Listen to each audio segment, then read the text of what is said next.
The letter from the attorney arrived on a Tuesday, the same day the city came for the recycling. I remember the sound of the blue bins scraping against the pavement, a familiar grating noise that marked the rhythm of my week. The envelope was thick and cream-colored, bearing the name of a law firm downtown I did not recognize. For 3 years since Charles passed, my world had been a steady and quiet routine. Tuesdays were for recycling, Wednesdays were for dusting, Sundays were for the low, steady comfort of the OJs on the old record player. This letter was not part of the rhythm. I placed it on the kitchen table, next to the salt and pepper shakers that had stood in the same spot for 40 years. My hands felt steady, but I noticed the way the morning light from the window caught the faint tremor in my fingertips. I made my tea first, letting the hot water steep the Lipton bag until the color was just right, a deep and comforting amber. Only then did I sit and slide my thumb under the seal. Inside, there was a great deal of formal language, paragraphs of it, dense and impenetrable. But clipped to the front was a smaller, personal envelope. Charles's handwriting was on the front. Just my name, Gloria. My breath caught in my chest, a quick, sharp snag.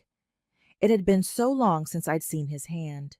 His writing, like the man himself, was strong and clear, with no time for flourishes. I opened it carefully, my heart a slow, heavy drum against my ribs. The note inside was short, written on his personal stationery from the plant. It said, "My Gloria, if you are reading this, then Mr. Abernathy has done as I asked. I have left you a tool inside the legal papers. I hope you never need it. But if things feel off balance, if the numbers don't sing the right song, do one thing for me first. Follow the rent." Follow the rent. The words made no sense. For 3 years, the rent from the duplex we owned over on Fulton Avenue had been the one thing I didn't have to think about. It was the one burden my daughter-in-law, Keisha, had so gracefully lifted from my shoulders. Grief makes people very easy to persuade. In the months after Charles's funeral, the silence in our row home was an unbearable weight. The house had been built for 2 people, for the sound of his heavy footsteps on the stairs and the low rumble of the television in the evenings. Without him, the space felt cavernous, and every small task, paying a bill, calling a repairman, felt like a mountain. Keisha had been a whirlwind of practical compassion. She and my son, Marcus, were at my house every other day, bringing covered dishes of macaroni and cheese, sitting with me on the porch swing.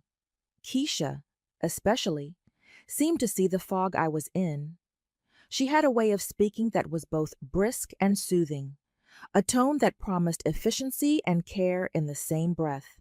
It was about 6 months after the funeral, on a Sunday afternoon. The scent of roasted chicken still hung in the air. I was sitting at the kitchen table, staring at the small ledger where Charles and I had always tracked our household expenses. The duplex was our only real investment, the thing Charles always called our cushion. He'd managed it himself for 30 years, knew every tenant by name, fixed every leaky faucet with his own hands.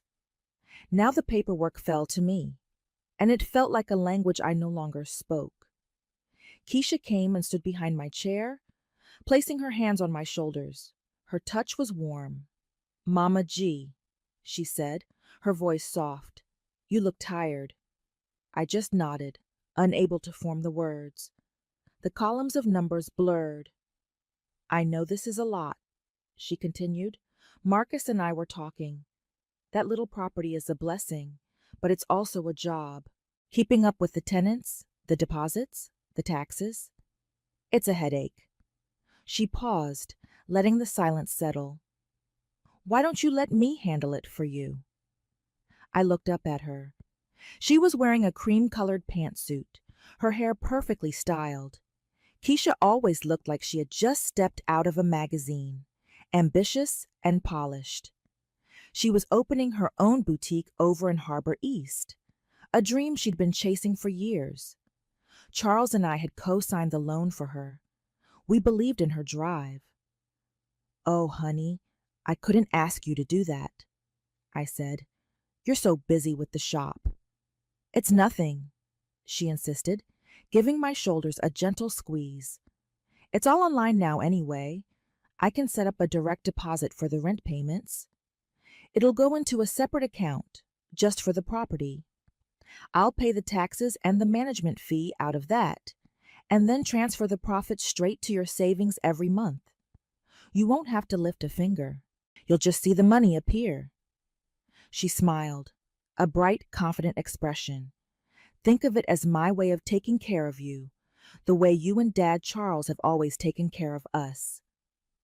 It felt like a release, a hand reaching down and lifting a weight I hadn't even realized was crushing me. The thought of not having to look at that ledger, of not having to call the property management company Charles had hired just before he got sick, was an incredible relief. "Are you sure, Keisha?" I asked, my voice thin. "100%, she said. "I'll handle the rent.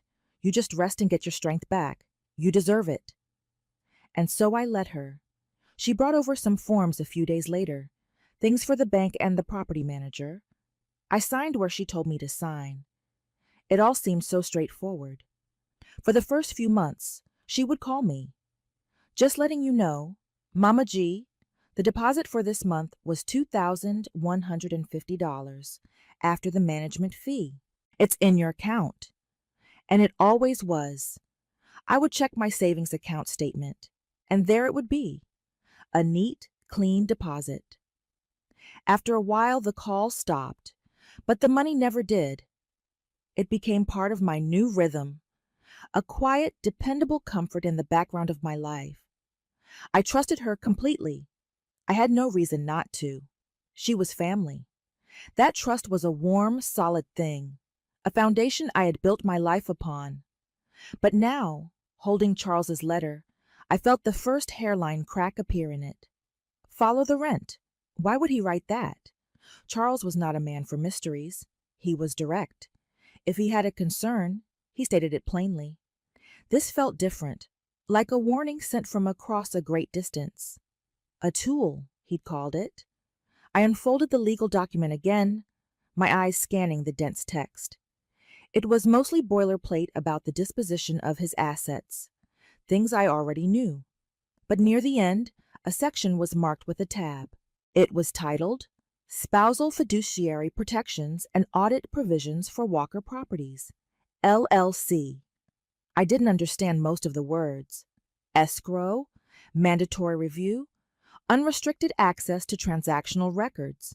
It was a foreign language, but the intent felt clear.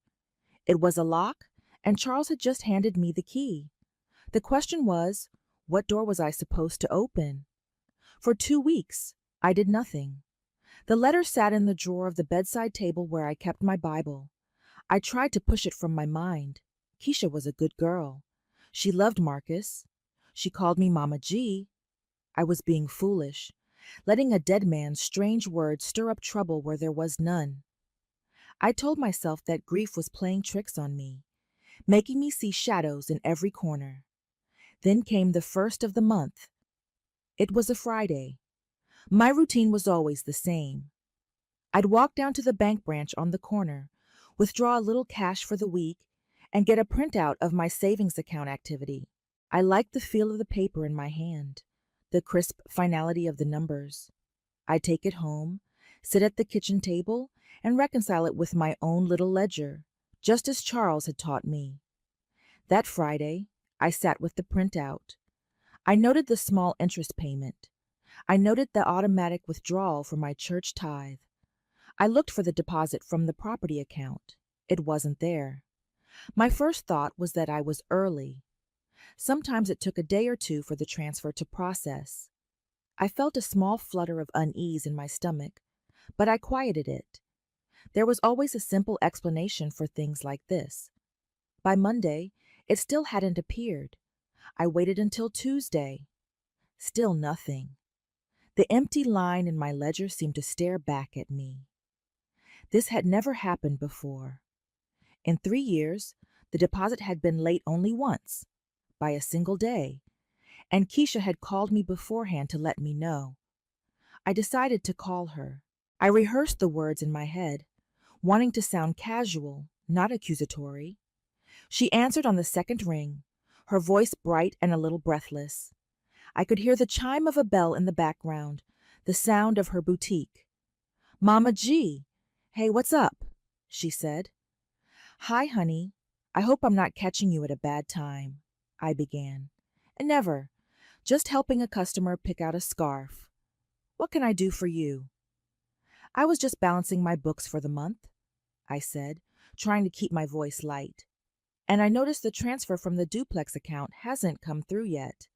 I just wanted to make sure everything was all right. There was a brief pause on her end. In that small gap of silence, I felt a cold knot tighten in my stomach. Oh, shoot, did it not? She said, her voice full of airy surprise. The bank must be having a wire delay or something. They've been so slow lately. Don't you worry about a thing, Mama G. I'm sure it'll be there tomorrow. I'll even call them myself and rattle their cage a little. Oh, that's all right, I said quickly. I'm sure you're right. I just wanted to check. Of course. You know I've got it handled, she said. Now I've got to run. This woman can't decide between silk and cashmere. Apparently, it's a life or death decision. She laughed, a light tinkling sound. Talk to you soon, Mama G. Love you. Love you too, dear, I said, and the line went dead. I sat there, holding the phone. Her explanation was perfectly reasonable. And yet, the cold knot in my stomach did not dissolve. It was the pause, the fractional hesitation before her smooth, confident answer. Charles had always said you can learn more from the silence between words than from the words themselves. The next day, the money was not there, nor the day after. I didn't call her again. Instead, I just watched the empty space in my bank account, a small, silent testament to a disruption in the rhythm of my world. A whole week went by. The following Sunday, Marcus and Keisha came for dinner. It was a standing tradition. I made my pot roast, with carrots and potatoes that turned soft and sweet in the gravy. Marcus was his usual self, telling me about his week at the accounting firm, asking if I needed him to look at the loose banister on the stairs. Keisha, however, was quieter than usual. She seemed distracted, constantly checking her phone, which she kept on the table beside her plate. Everything okay, honey? I asked, passing her the bowl of collard greens. She glanced up, startled, as if pulled from a great distance. Oh, yes, everything's fine. Just a little issue with a supplier for the boutique. A big shipment is late. It's giving me a headache. She smiled, but it didn't quite reach her eyes. Her eyes kept darting back to her phone. Later, while I was clearing the table and Marcus was in the living room watching the game, Keisha's phone rang. She picked it up and walked into the hallway, toward the front of the house, her voice low. I was in the kitchen, running water in the sink, but our old house is small. Sound travels. I didn't mean to eavesdrop, but her words drifted back to me, sharp and clear. No, I told you. It has to be done by the 15th, she was saying, her voice tight with an irritation I had never heard before. The renewal paperwork for the tenants is due then. Yes, that's the point. I need to switch the primary accounts before the new leases are finalized. It'll be cleaner that way. A long pause. I turned off the water, my hands frozen in the suds. The house was suddenly very quiet, except for the distant drone of the football announcers. Look, Keisha's voice was a harsh whisper now. Just get it done. She doesn't track where it lands anyway. As long as her little deposit shows up eventually, she won't ask a single question. She never has. The dish towel in my hand slipped into the water. My chest felt tight, as if a band had been wrapped around it. She doesn't track where it lands anyway. The words echoed in the quiet kitchen. It was the casual dismissal that struck me, the confident assumption of my ignorance. She saw me as a simple old woman, lost in her grief, content as long as her allowance appeared. The thought was so cold, so clinical. It wasn't just about money, it was about respect. I heard her end the call and walk back toward the kitchen. I quickly turned the water back on, my movements stiff and deliberate. When she entered, I was scrubbing a plate with far more force than was necessary. "Sorry about that," she said, leaning against the doorframe. "Vendor drama?" "No problem at all," I said, not turning around. My own voice sounded foreign to me, calm and even. I could feel her eyes on my back. I rinsed the plate and placed it carefully in the dish rack. Then I took a slow breath and turned to face her, drying my hands on my apron. I gave her a small smile. "You work so hard, Keisha. I don't know how you do it all." Her shoulders relaxed. The tension left her face, replaced by that familiar, confident warmth. "You just do what you have to do, Mama G," she said. "Apparently ambition works both ways." I just nodded, the smile fixed on my face. And suddenly, I understood something. Charles hadn't left me a warning. He had left me a map, and the first instruction was clear: follow the rent. The next morning, I did not call the bank. I did not call Keisha. I walked to the bus stop and rode downtown to the address on the letterhead from Mr. Abernathy's law firm. It was in one of those tall glass buildings that reflected the sky. I had not been in a building like that in years. The lobby was all marble and hushed quiet, the air cool and still. Mr. Abernathy was an older man, with kind eyes and a gentle demeanor. He remembered Charles well. He led me into a conference room with a long, polished table. "Mrs. Walker," he said, after we were seated. I was sorry to hear of Charles's passing. He was a fine man, very methodical. "Yes, he was," I said. "He left me a letter. It mentioned a document about the property." I slid the legal papers across the table. He put on a pair of reading glasses and looked at the tabbed section. He read for a few moments in silence, his brow furrowed in concentration. "Ah, yes," he said finally, looking up at me over his glasses. "The fiduciary protections. Charles was very specific about this. He had me draft it about a year before he passed. He said it was just in case." "I don't understand what it means," I said honestly. He leaned forward, folding his hands on the table. "To put it simply, Mrs. Walker, it means you have the absolute right to a full and complete accounting of every penny that has moved in or out of the accounts associated with that property. It gives you the power to demand a third-party audit at any time, for any reason.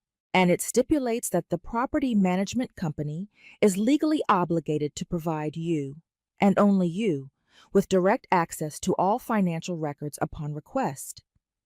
It essentially makes you the sole financial controller, regardless of who is managing the day-to-day." He paused. "It's a very robust protective clause. Not many people think to set something like this up. A tool, Charles's word, not a key, but a whole toolbox. So if I wanted to see the bank statements for the account my daughter-in-law set up," I began. "You have every right to them," he confirmed.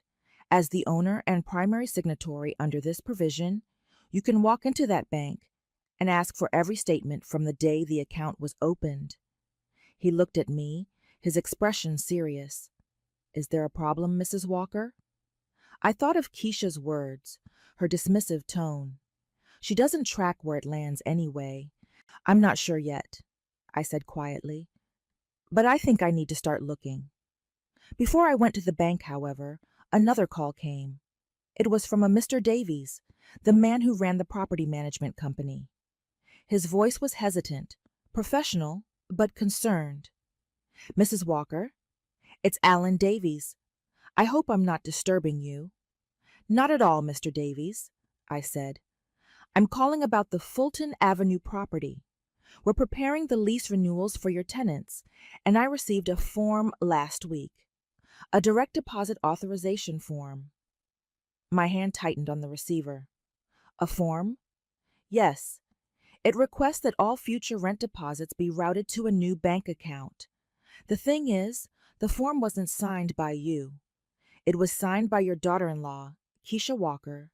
She's listed as the account manager, but you are the sole owner on our records. For a change to the primary payment routing, we require the owner's signature. I just wanted to verify with you if this change is authorized. The room felt suddenly colder. Switch the primary accounts before the new leases are finalized. Keisha's words. It wasn't just a plan. She was already doing it. Mr. Davies? I said, my voice remarkably steady. No, that change is not authorized. Please do not alter the payment routing in any way. I thought as much, he said, a note of relief in his tone. Protocol is protocol. I told her I'd need to speak with you directly. She seemed insistent. I'm sure she did, I said. Mr. Davies, I'd like to schedule a meeting at your office to review the renewal paperwork, and I'd like for my daughter-in-law to be there as well, since she has been handling the finances for me. Of course, Mrs. Walker. How is Thursday afternoon? Thursday is perfect, I said. My next stop was not the bank. It was 3 doors down from my own house, at the home of Mr. Ellis. James Ellis had worked for the City Housing Authority for 40 years as an auditor. He was retired now, spent most of his days tending the most beautiful rose bushes in Sandtown. He was a quiet, meticulous man, much like Charles. They had often sat together on the porch steps, talking for hours. I found him on his knees in his front garden, wearing canvas gloves and a wide-brimmed hat. I explained the situation to him, not with emotion, but with facts. The missed deposit, the overheard phone call, the unauthorized form. And finally, I showed him the document from Charles's lawyer. He took off his gloves and read the pages right there in the afternoon sun. He read them twice. Well, I'll be, he said, his voice a low rumble. Charles was always 10 steps ahead of everyone else. He looked at me, his eyes sharp and clear. Gloria, this paper is ironclad. She can't wiggle out of this, but you have to be smart about how you use it. What do? I asked. You do exactly what you've planned, he said, handing the papers back to me. You go to that meeting. You let her talk. You let her think she's in control. You don't accuse. You don't raise your voice. You just ask questions. And when the time is right, you hand this paper to that property manager, and you calmly ask him to pull up the payment history. All of it. He stood up, brushing the dirt from his knees. People like that, he said, gesturing vaguely with his hand. Their confidence is their biggest weakness. They count on you being too emotional or too intimidated to just look at the numbers. Don't be. The numbers don't have feelings. They just tell the truth. For the next 2 days, I lived in a strange state of calm. It was the calm of purpose. I cooked my meals. I swept my porch. I spoke to my neighbors. But underneath the placid surface of my routine, I was preparing. I read Charles's document over and over until I understood what every line meant. The fear and confusion had been replaced by a cold, hard clarity. It felt like a part of my husband was with me, his steady, methodical nature guiding my own. Thursday arrived, a gray, overcast day that threatened rain. I dressed carefully, in a navy blue dress and my sensible black pumps. I took the bus to the property manager's office. It was in a small, tidy brick building. Keisha was already there, sitting in the waiting area. She stood when she saw me, a bright, welcoming smile on her face. Mama G, you made it, she said, giving me a quick hug. Her perfume was expensive and floral. I can't believe Mr. Davies dragged you all the way down here for a simple form. I could have just brought it to the house. I wanted to get out, I said simply, and I like to see things for myself. Her smile didn't waver. Of course, you're so diligent. Mr. Davies called us back into his office. It was a small, functional space, dominated by a large desk and two guest chairs. A computer monitor was angled on the desk. We all sat down. The air felt thick with unspoken things. Thank you both for coming in, Mr. Davies began, opening a file on his desk. As you know, the leases for both units at 1412 Fulton are up for renewal. The tenants have both indicated they'd like to stay, which is great. We just need the owner's signature on the new agreements. He pushed two documents across the desk toward me. Before we do that, Keisha interjected smoothly, leaning forward, I just want to clear up the little mix-up with the deposit information. I'm helping Mama G streamline her accounts, and I sent over the new routing number. I'm sorry for any confusion, Alan. I should have had her sign it first. She glanced at me, a picture of dutiful apology. My mistake, Mama G. It's important to follow procedure, Mr. Davies said politely but firmly. Absolutely, Keisha agreed. So if you can just give us the new form, Mama G can sign it right now, and we can get everything updated before the next rent cycle. She looked at me, expectant. I didn't look at the form she was talking about. I looked at Mr. Davies. Actually, I said, my voice very quiet in the small room, there is something else I'd like to clear up first. I reached into my handbag and took out the folded legal papers from Mr. Abernathy's office. I placed them on the desk. Keisha's smile faltered. A flicker of confusion crossed her face. What's that, Mama G? This is a legal provision from my husband's will, I explained, pushing the document toward Mr. Davies. It concerns the financial administration of the property. I'd like you to read the section I've marked. Mr. Davies picked it up. Keisha craned her neck to see. I watched her face as he read. I saw the moment her eyes registered the title, Spousal, Fiduciary Protections, and Audit Provisions. The color drained from her cheeks. It wasn't a dramatic change, just a subtle shift, like a light being dimmed behind her skin. Mr. Davies finished reading and looked up at me. His expression was now one of complete professional gravity. I see, he said. This is very clear. You have the right to a full and immediate audit of all accounts. What is this about? Keisha demanded, her voice losing its smooth edge. Mama G, what's going on? You're not making any sense. An audit? That's for businesses, for when something is wrong. I've just had some questions lately, I said, my gaze steady on her. About the accounts. For instance, the rent deposit for this month never arrived in my savings. I told you, that was a bank delay, she insisted, her voice rising slightly. She shot a look at Mr. Davies as if seeking an ally. She's getting worked up over nothing. Grief can be very confusing. I ignored her. I spoke only to Mr. Davies. My husband's instructions were very specific. He advised me that if I ever had concerns, I should follow the rent. I let the words hang in the air. So that is what I would like to do. Mr. Davies, pursuant to this document, I am formally requesting that you pull up the complete payment history for this property for the last 3 years. I want to see every rent payment received and every disbursement made from the holding account. Keisha made a small, sharp sound. This is ridiculous. You're overreacting. There's no need to drag Alan into our family business. This is my business, I said, my voice still quiet, but with a firmness that surprised even me. And Mr. Davies is the manager of my property. It is entirely his business. I turned back to him. Please. He nodded, his face impassive. He turned to his computer monitor, his fingers clicking on the keyboard. Keisha sat frozen in her chair, her hands clenched into fists in her lap. The confident, capable woman from the waiting room was gone. In her place was someone small and trapped. The only sound in the room was the clicking of the keys and the soft hum of the computer.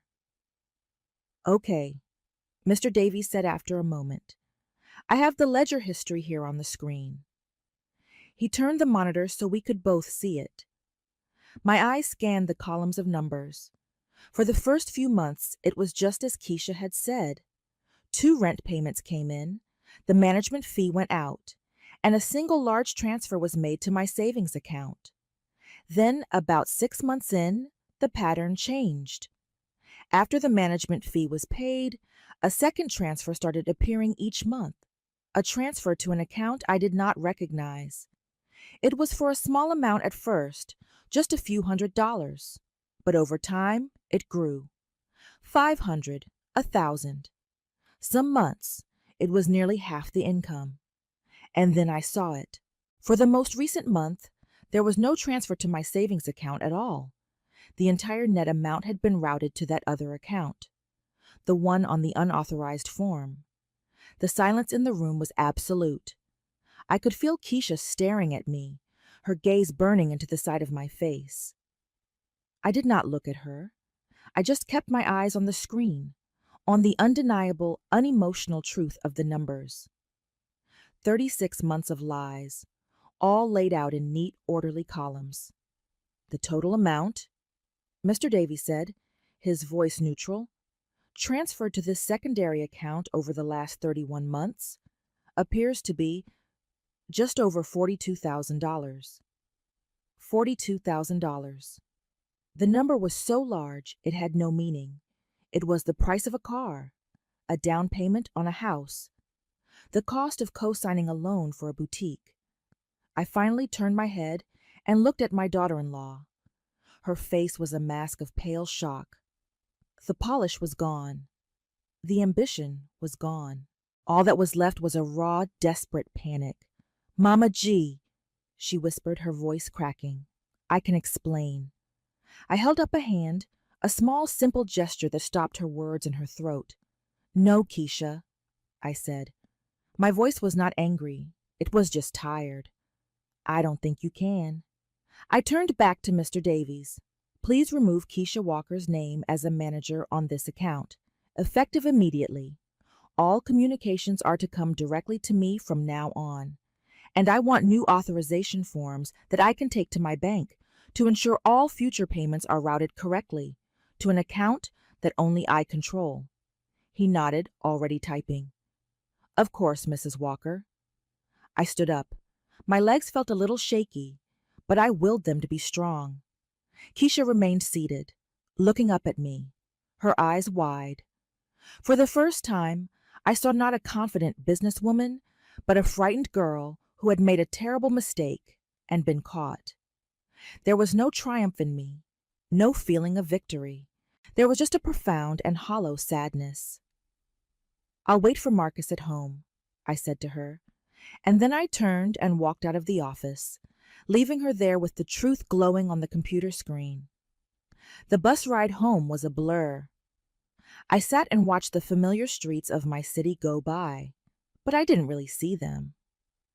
I was seeing the columns of numbers. I was hearing the dismissive confidence in Keisha's voice on the phone. She doesn't track where it lands anyway. She had built her entire deception on the assumption of my incompetence, on the idea that a grieving widow was a fool. It was the deepest cut of all. When I got home, the house was quiet. I went into the kitchen and put the kettle on. I sat at the table and looked at the empty space where the attorney's letter had been. Charles had known. Somehow, he had known that my kindness could be mistaken for weakness.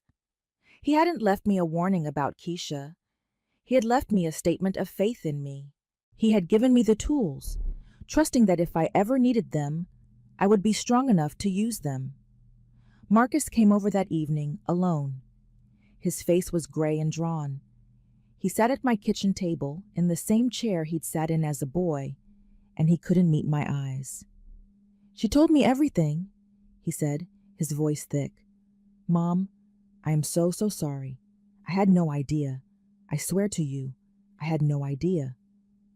I believed him, Marcus was a good man, but he was blind where Keisha was concerned. He saw her ambition as strength, her drive as something to be admired. He didn't see the brittle edges I was only now starting to recognize. The boutique wasn't doing well, he mumbled, staring at his hands on the table. She was in debt. She took out loans.